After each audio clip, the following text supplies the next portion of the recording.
Take us back to the beginning. How did you discover your passion for storytelling? That's that's a very nice question. I discovered that I was going to be an actor when I was about 10 years old, and it happened through a casting director who was looking for um, like kids to be in a BBC TV movie. There's a story written about my area in the Cotswolds in the southwest of England, and they wanted sort of kids that fit the look. And so they just sort of handpicked a bunch of random children. I was one of them, and they just asked us to do and then they asked us to come to an audition. I came to an audition. They just asked us to basically improvise these scenes, random scenes, and I just thought it was really fun. Doing an improvisation. They were asking us to be different people. They were asking us to do different things, and I just felt like this is something that like connected with me. I was like, this seems fun. This doesn't feel like a real job. This feels like something that I couldn't really believe that you get paid for it. And I was like, I'm going to do this for the rest of my life. So it was in that casting process that I figured it out. And then weirdly enough, that same casting director, ended up casting Narnia. And she asked me to audition for Narnia. And then I went up and I did that one. And then I ended up, getting that one. And I suppose to say the rest is sort of history. When you look at your career as a whole, who or what's had the biggest influence, either personally or professionally? Well, other than that casting director, obviously, I think Andrew Adamson has had one of the biggest influences on me as an artist, as an actor, as a person. I,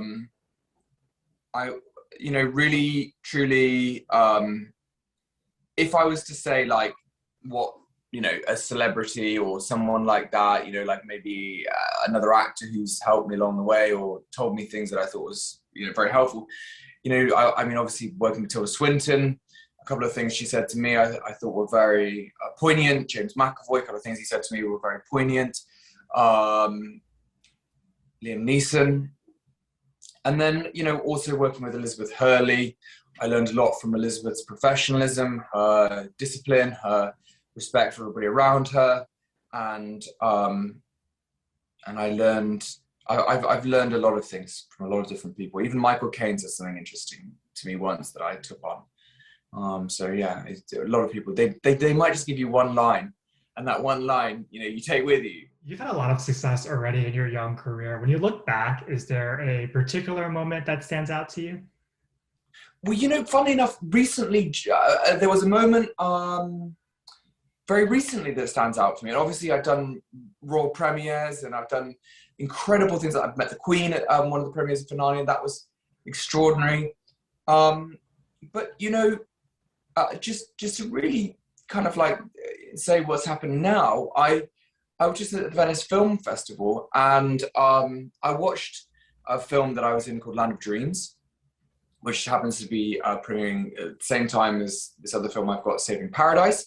And I finished watching the film. I hadn't seen Land of Dreams. I saw it on the big screen with an audience of 500. And, I just felt really proud of it. When I was younger, I used to watch artistic films.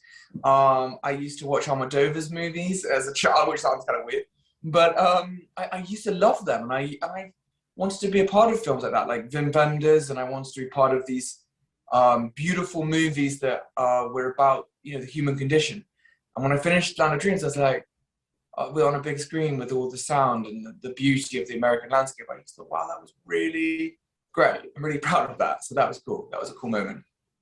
Speaking of Saving Paradise, can you tell us about the film and your character? So Saving Paradise again is a film I'm extremely proud of. I was the lead in the film, so it was resting on my shoulders, and it was what you'd call, I suppose, a talkie. It's mostly a drama piece, as you know. I think you've seen the film, have you? Yeah. Yeah. So it's a drama piece, and it's a moral story. It's about, to me, it's, not to go into the story too much, but it deals with the themes of capitalism, of, the American dream, and, your moral compass as a young man. Basically, in the story, my character, Michael Peterson, is a corporate trader, a corporate raider, some people call them. And after his father dies, he goes home to check on his father's company, which is a grassroots family-run business supporting the local town. And basically, Michael finds that the company's in dire straits, and it's kind of a moral quandary for him. Like, what does he do? Does he sell the company off, and, basically make everybody unemployed, which his dad would have hated, or does he try and right the business with his kind of acumen? And the story's based on true life. It's based on actually the writer lived that life of somebody who began his career, Van Billet. He began his career as a corporate raider, and he changed his career path to helping companies stay in America and helping them to remain an American-built company by Americans for for a global community and for America. So I was honoured that I got to play a young Van Billet. Van worked with Warren Buffett, and he was a very successful guy. So it was a real honour to be in that film. Like you just said, the story and character are based on Van's own experience. Did that bring any pressure to the role? What was that collaboration like working with him?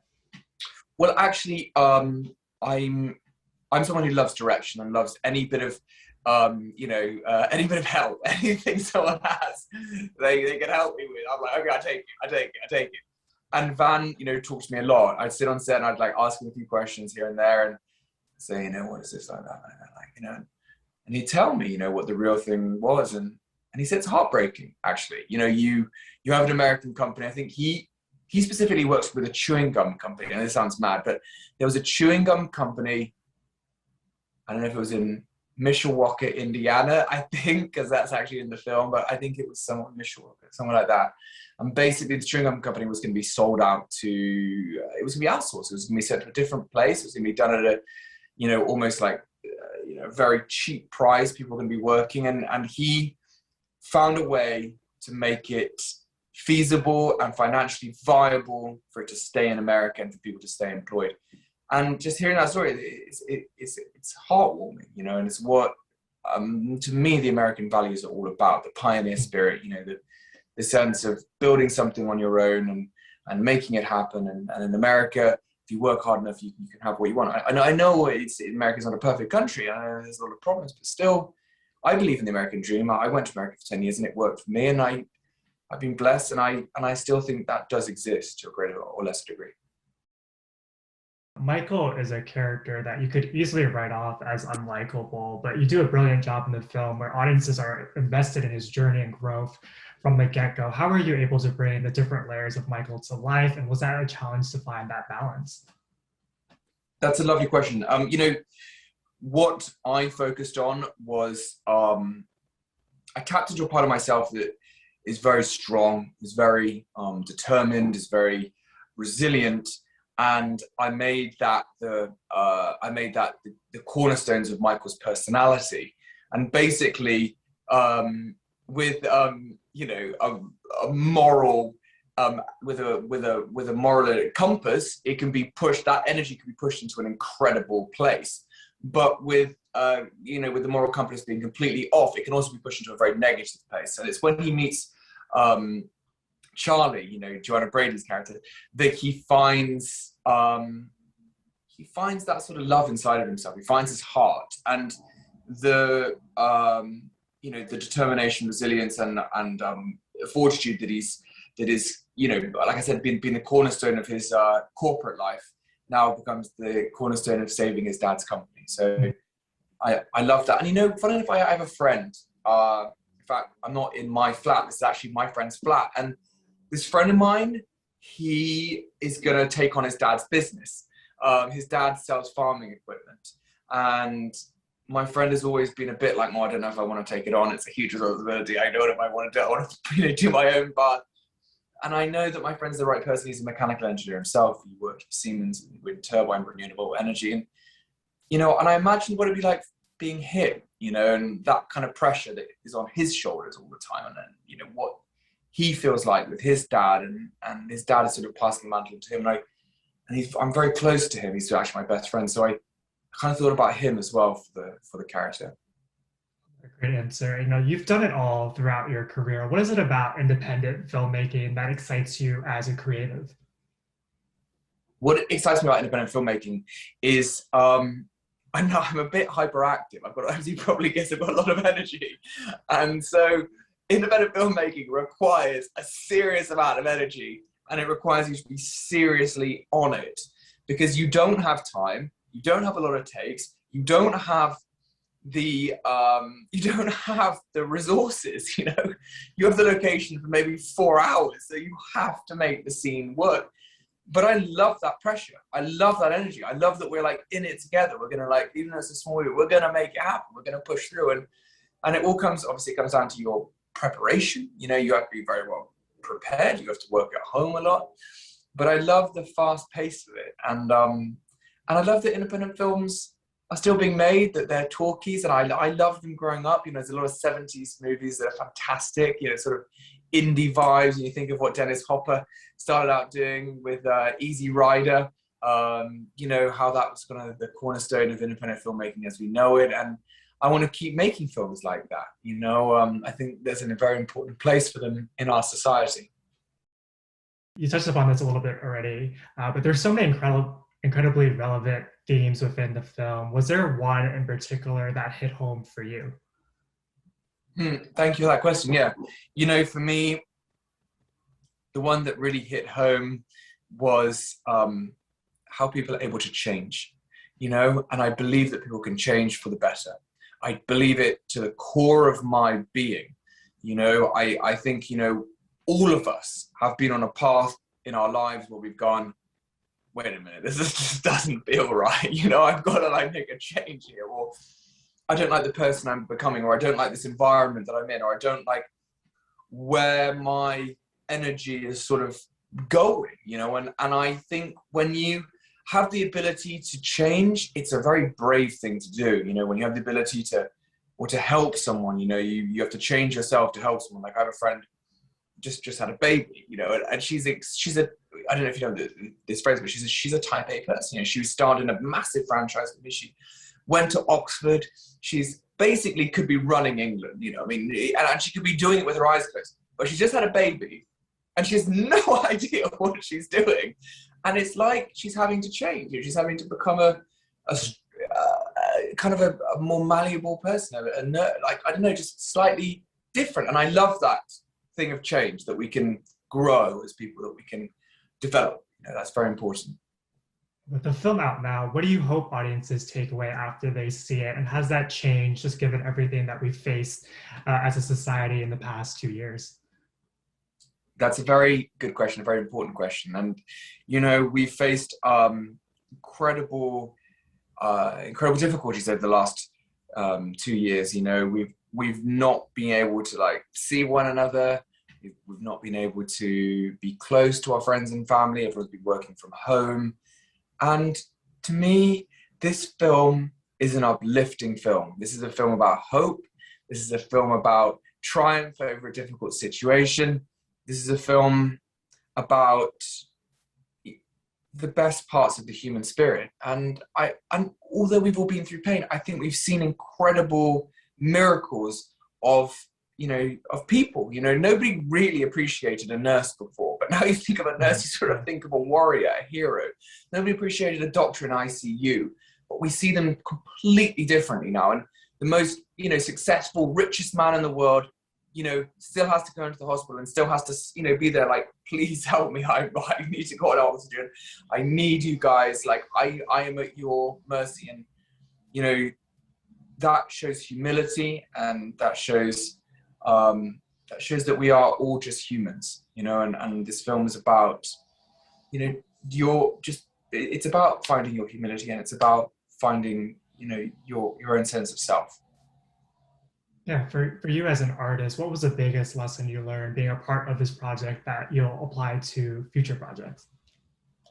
The biggest thing I learned about doing this film, I was a bit nervous about doing a perfect American accent 1 minute before the entire movie, and it not just sort of being like I could mumble my way through it, and kind of just like, I knew I had to be on it for the American accent, and I'm really proud that I did make a convincing American accent. I think it was, I mean, I don't know to an American's ear, but thank you. That's very kind of you to say. And that was a bit of a hill for me to climb.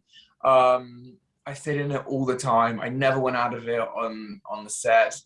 I was with my brother was living with, we were sort of, you know, we went to California together and we shot it in California. And my brother was surfing during the day, having a great time. And then I was shooting. And at night, I couldn't go and be in an American accent with him. So I had to go back into the English. And then on set, I go back into the American. But I wanted it to be good. And I wanted to say that I could deliver dialogue, I could do scenes, I could make something that I'm proud of in an American accent and an American story. I mean, about the American dream. So it's important to me that it worked, you know. And a very supportive crew and cast, and everybody was very understanding to me. And so I'm just very grateful to them. And I hope that I hope that people they believe me, and I hope that they take something away from the film that is meaningful to them. Definitely. Yeah, you did a great job with the American accent. And then we just like to end all of our interviews with a pop culture speed round. Do you have a guilty pleasure TV show? My guilty pleasure TV show, I mean, I did love that, The Queen's Gambit. I thought that was really good. Loved The Queen's Gambit. I watched that. I thought that was great. She did an amazing job, that girl. She's a brilliant actress. What about a guilty pleasure movie? Guilty pleasure movie? I usually just watch like a random action movie. I love action movies. So I watch like anything Jason Statham's in. I think I've seen every movie, everything Liam Neeson does.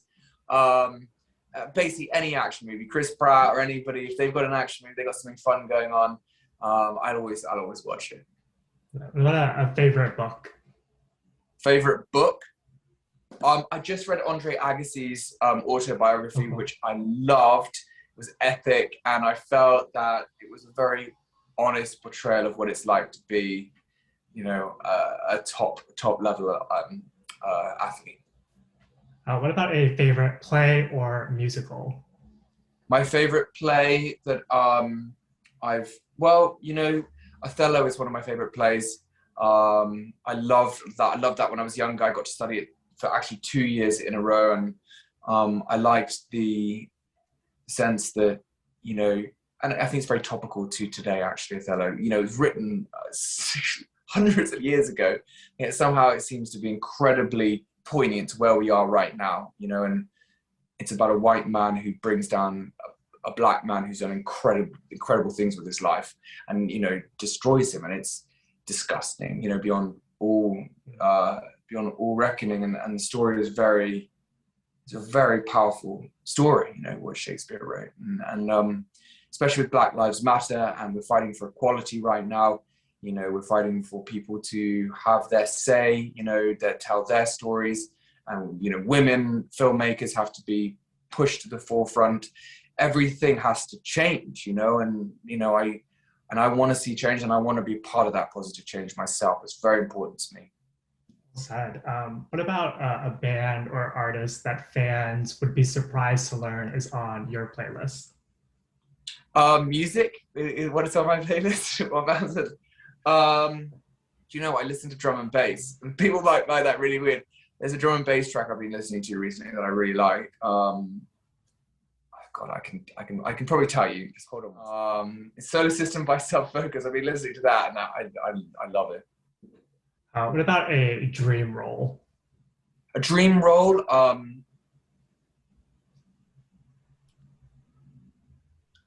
don't know what my dream role is, really.